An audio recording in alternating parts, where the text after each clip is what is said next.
I am your host, Carrie Scollon, giving us different perspectives on where we are and where we want to go on our journey. Thanks for being here, and I look forward to spending some time with you. Hello, everyone. Welcome to another session of the FoundHer series. I am your host, Carrie Scollon, and today I am going to do a solo show. And I had originally planned on doing a show that I got some inspiration from and I asked for feedback for, and it was in regards to aging and how we feel about that. The more I dove into the responses that I got, I realized that it was a show that I wanted to do with a group of women. So today I'm going to put that one on hold as I want to dive a bit deeper into that. And I decided to bring you a book that is extremely important to me, is one that I have followed for many years. And it is called The Gifts of Imperfection by Brené Brown. And it is all about letting go of who you think you're supposed to be and embrace who you are.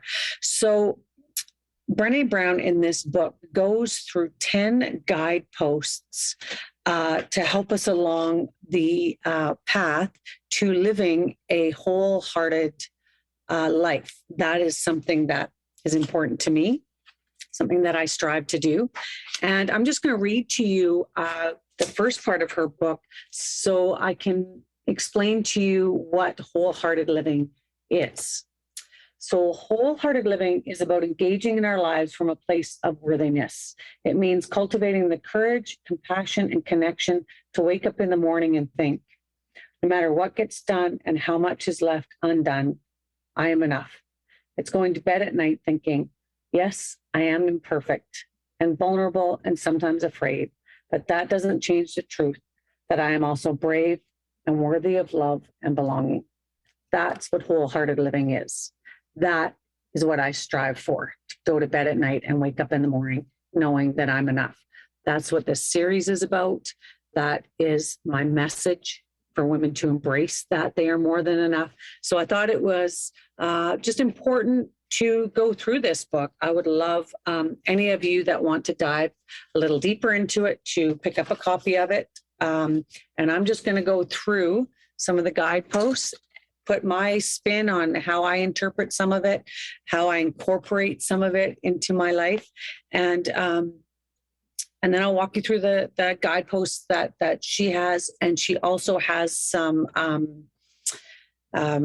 tips and some things to do along the way to help us.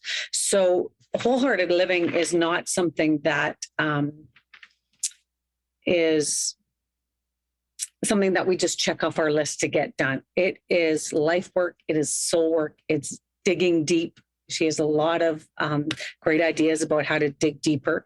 And it's something that we need to practice. So that's another thing, that almost everything that I do or bring on here, it is all a practice.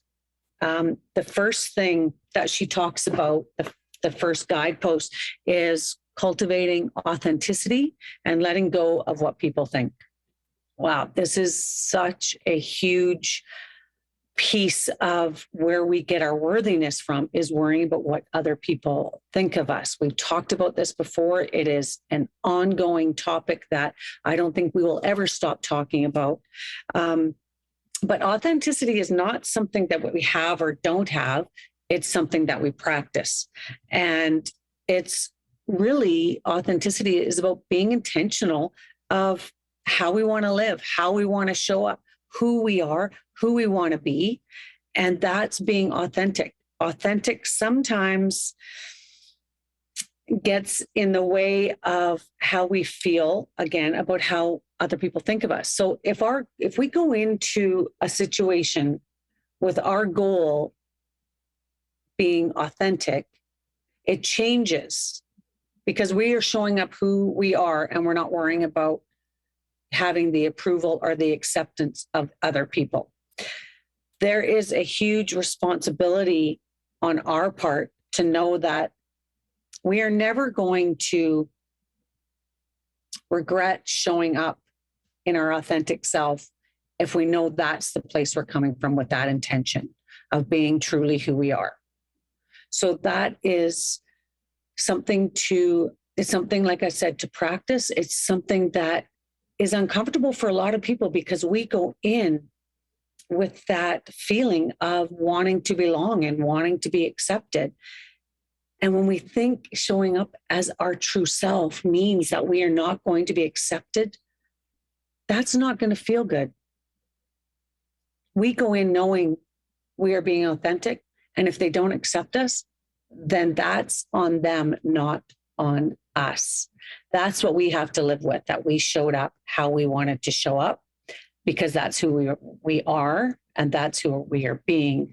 So it's not going into a situation to get approval and to be accepted, even though that is one of our very common needs, is to be accepted. But if you are being authentic, that is slowly going to dissipate because we are being true to ourselves.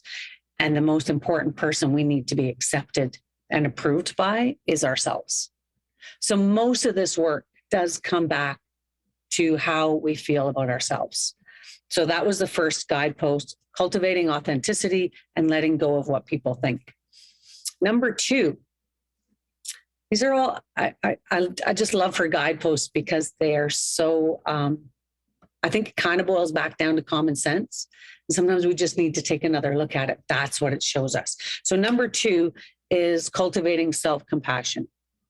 Self-compassion, another hard one for a lot of us to practice because it's about us. And as soon as we have to look inward, we think there's something we could be doing, something different, because it's hard and it's uncomfortable to look at ourselves.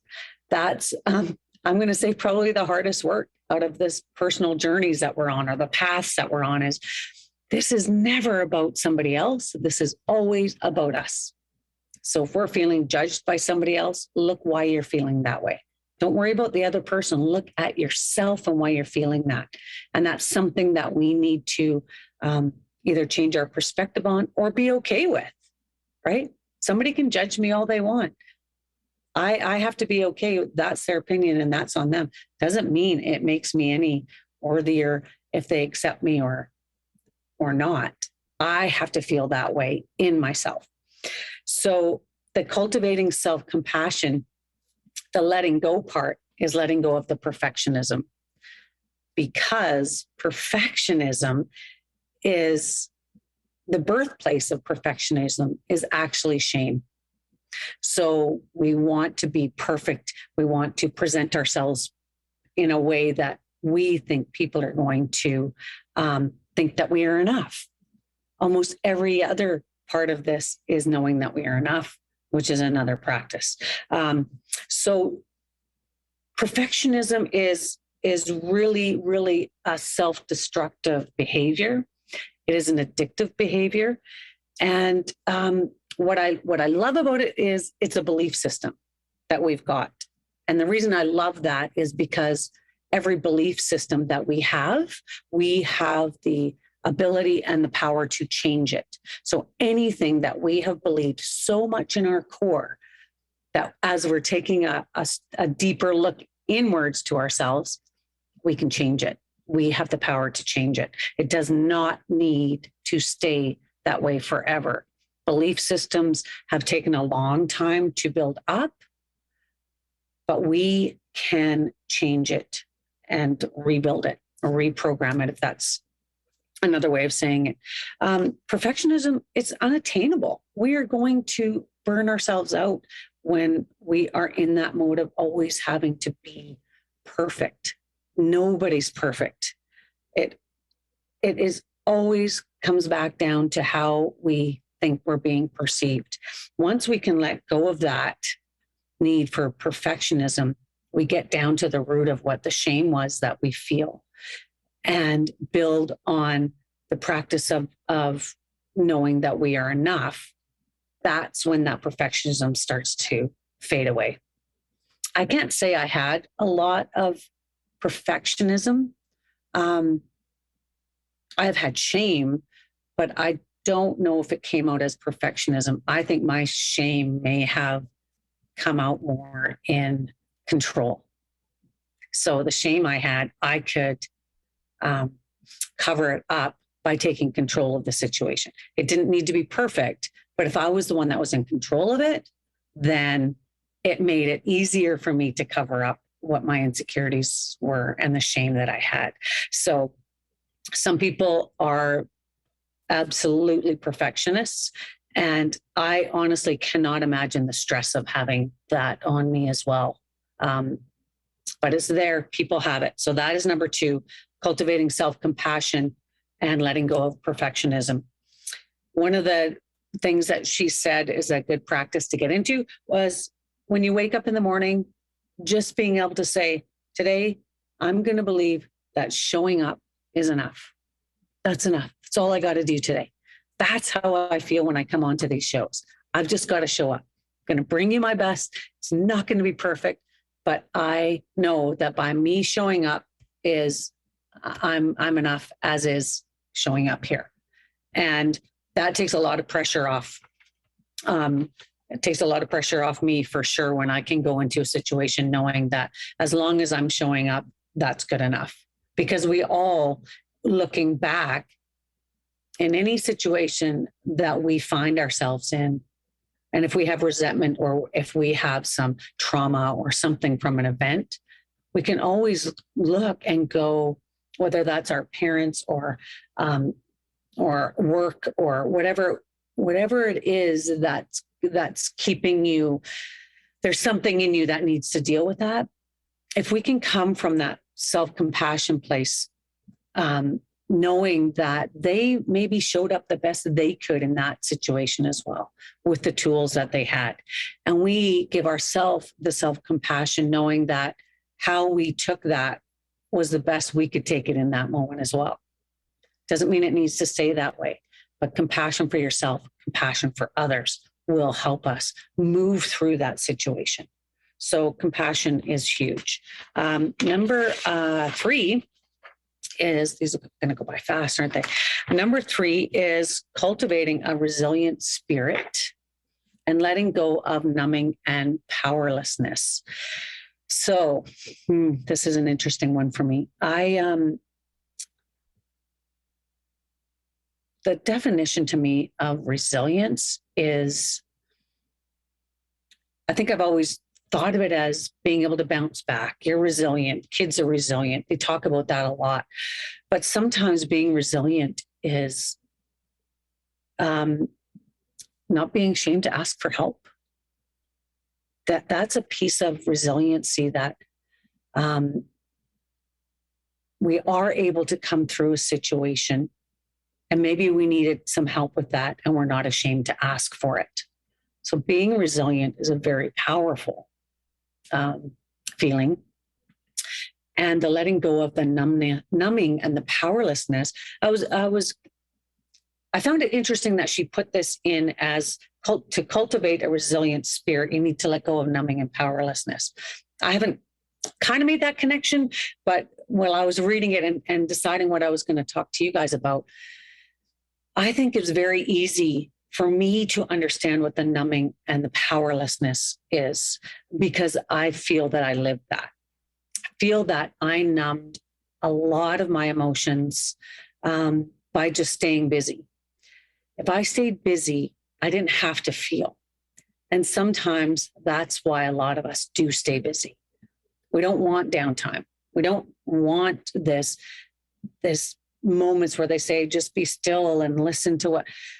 When you are in that mode of not wanting to feel your emotions that you know are down there because you're scared and you don't want to deal with it, that's numbness.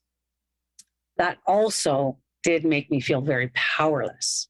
I didn't realize that at the time when I was putting the two things together, but being numb, staying numb was a comfort place for me.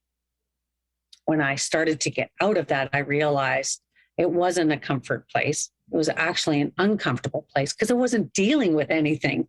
So I was so powerless when I recognized that I want to feel And some of these feelings are going to hurt and it's going to be hard, but I'm never going to get through them if I don't feel them. So that was an awareness moment for me, was I need to start feeling these because life is too short for me to go through feeling numb. And when I did that, I got my power back.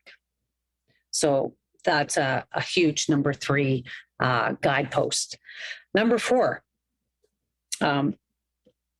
interesting again, it is cultivating gratitude and joy. I talk a lot about gratitude and joy. I talk about the fact that gratitude is my most, if you want to call it spiritual practice, call it whatever you want. Gratitude is something that I live my life by. Have I always? No, definitely not. Do I do it every day?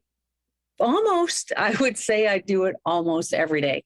I start in the morning, I do it during the day, and I do it at night before I go to bed. I would say it's rarely a day goes by that I do not practice gratitude in some way, shape, or form. It could be gratitude that the lights turn green because I was in a rush to get somewhere. So I pay close attention to anything I can see in my surroundings during the day that I can be grateful for. It doesn't have to be major. It can be as simple as that. So the cultivating gratitude and joy is about letting go of scarcity and fear of the dark. So fear of the dark was something that I had to look at. So letting go of scarcity. She talks in the book that letting go of scarcity is when we hold too tight onto the joyous moments. When we're holding on so tight to something, you know what that feels like? You're squeezing it. You can't get enough of it. But what that does is it doesn't let you to allow the emotion of just being in that moment and experiencing the joy that you're feeling in that moment. Because we're holding on so tight, we don't want it to go. When we hold on to it so tight, it can't penetrate us as much. We can't appreciate the moment.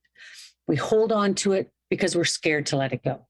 So the fear of the dark and letting go of that was really how I interpret it, coming from her, from the book, is we can't enjoy the fear when we can't enjoy the experience of joy when all we're thinking about is maybe this is too good to be true, or I can't believe that I get to have this in my life, or it's going to go, I'm never going to have this again. Or constantly thinking in the fear instead of being in that place of love and gratitude. You get to experience the joy. And they are moments. Joy is fleeting moments. And when we can just try to practice being in that moment, that joy, we're actually going to remember even more how that feels in our body because we are more present. So cultivating gratitude and joy, letting go of the scarcity and the fear of the dark. That's number 4. Number 5, cultivating intuition and trusting faith. Letting go of the need for certainty. Oh, this is a big one. This is, I love talking about this one because we are so addicted to certainty that it actually paralyzes us from trying something new. Because if we're uncertain of what the outcome is going to be, sometimes we're not willing to try it. We as a society are addicted to certainty. We are certain that, the time of 6 o'clock is when the news is going to be on. That's a certainty. We know that's going to happen. There are many things in our life that we are certain of, but there are so many more things out there for us to explore when we can let go of the certainty of it and go in knowing it's uncertain, but we've got the ability to change our mind. We've got the ability to adapt, to shift, to pivot, to go in a different direction. Uncertainty is something that excites me. It scares me a little. Nothing wrong with that. But it expands me. It makes me want to learn more, to grow. And life would be so boring if every single thing was certain. So I say tap into that one a little bit. do something that you're not certain what the outcome's going to be, and see if you like it. And if you don't like it, don't do it again. If you like it, maybe you're going to explore more. So I love that one. Trusting our intuition, getting quiet, listening to what we're hearing, listening to what the nudges are that we're been given every day. We have nudges to do certain things. It's our choice if we choose to follow those nudges. But once we start to trust our intuition, we're going to start trusting those nudges. That's going to put us into a whole new level of expansion. Number 6, I have to hurry. Cultivating creativity and letting go of comparison. This is great. I just had this conversation this morning. And we talked about the comparison is the thief of joy. So we go through our lives and what we're doing with the comparison or comparing ourselves to others, comparing ourselves to what someone else is doing, where they're traveling, how much they weigh, how good they look. We're comparing all the time. And what that does is it robs us of our joy. What it also does is it blocks our creativity. And I really, really like this guidepost because our creativity is magical. It is a gift. It is a gift that everybody has that most people don't realize they have. If somebody were to ask me if I was a creative person, I'd say hands down, no way. I don't draw. I wish I could paint. I can't paint. So creative and me were just two things that I never even put together. What I realized was I was blocking my creativity with the thoughts I was saying in my head and the words I was speaking to myself. Oh, I'm not creative. I can't paint. All those things I was saying were things that I couldn't do. That was blocking it. When you're comparing, it blocks it because why would I paint when there's so many amazing painters out there? Why would I do anything? There's somebody out there that's doing it better than I am. That robs us of that, of experiencing that joy. So it also, when we can cultivate creativity, what that does, oh my goodness, it opens up our imagination. It allows us to dream again. It allows us to broaden our horizons, knowing that there is nothing that is out of reach for us. We just have to be able to imagine it. So I talk about this a lot when I'm talking about manifestation. Imagination is the most powerful tool that we have, and that goes into creativity. Number 7, cultivating play and rest. So letting go of exhaustion as a status symbol and productivity as self-worth. Wow, that is a big one. That's always been, I don't know if it's been an excuse, but if there was something that was happening or how are you doing, when somebody asks you that, I get it all the time. It's like, oh my God, I'm exhausted. I am so tired. I've been running like crazy. Why are you saying that? And I'm not saying you, I'm taking this as myself and the examples she uses in the book. There is something that we attach our worthiness to being busy. Because if we're busy, it means that we're being productive and we're doing stuff and we aren't sitting around not doing anything. So it's something that we attach to our worthiness. So if somebody says, like I just said, how are you doing? I'm so busy. I've got so many things going on, blah, blah, blah. I can't catch my breath. Just stop yourself when you hear yourself saying that, because you may be using it as a piece to validate your self-worth. If you're not doing those things, if you're not busy, maybe you feel worthless. That's just something to take a look at, because it's a status, right?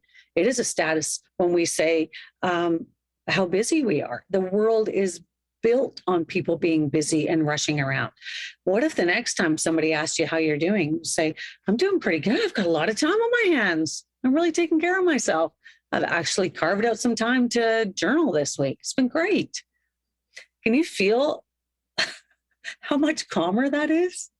And that we can be proud of that we've done something for ourselves and taken some time instead of having to be in this busy, crazy world and, everybody's stressed out. And no, you know what you just did for that person on the other side who asked you that question? You gave them a chance to just stop for a second and breathe. Maybe they're going to take a look at, yeah, maybe I don't have to be so busy. Or maybe I don't have to say I'm so busy. Maybe not say it. See what that feels like in your body. So play and rest, letting go of the exhaustion, but incorporating more play, incorporating more rest. I think we got sidetracked on the play when we started to become older. We stopped playing. Yeah, how many times have you walked by a park and sat on the swings and just swang? Or got on the teeter-totter? It's just play. We are surrounded by opportunities to do that. But a lot of times we don't do it. Why? Because we are worried about how we're going to be perceived by somebody. It could be how we are going to be perceived by somebody walking down the street if we get on the swing set and swing. Like, why does that matter? Why do we care? That goes back to one of the other guideposts. Why do we care so much about what other people think? Incorporate play, have more fun, and incorporate rest. It should be something that we put in our calendars or put alerts on our phone or reminders. What are we going to do to play today? And I'm sure there are many examples that you can come up with what that is. And to rest.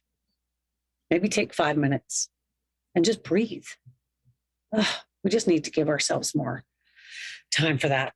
Okay, number 8, cultivating calm and stillness, letting go of anxiety as a lifestyle. I think that kind of feeds into what I was saying in number 7, that always on, that always going, that always having something that they've got to get to next, or rushing around, or filling up our calendars and our schedules, has to do with numbing ourselves. And it also has to do with the rise in anxiety that a lot of people are feeling. That also, the anxiety stops our creativity. We're not allowing ourselves to do that. All of this goes into our creativity and blocking it. So calm and stillness, another thing that I practice. This does not have to be meditation. It can be sitting down for 5 minutes, a cup of tea, taking some breaths, just being still. Give your body a break. Let it relax. You deserve that. You are worthy of that. It does not make you a lazy person because you've sat down and taken 5 minutes for yourself. Calm and stillness, extremely important. Number 9, cultivating meaningful work, letting go of self-doubt and supposed to. Okay, every single one of us has gifts and we all have talents. And if we can share that with whoever wants it to be shared with them, that is a gift that we're giving. And you know what that feels like to give a gift? It feels good. And every one of us has a gift.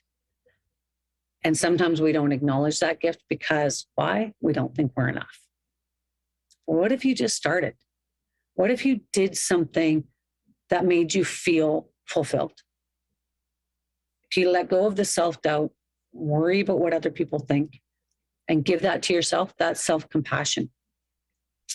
The supposed to, oh my goodness, how many of us deal with this? I'm supposed to do this. I'm supposed to be here. Who are you supposed to be doing anything for?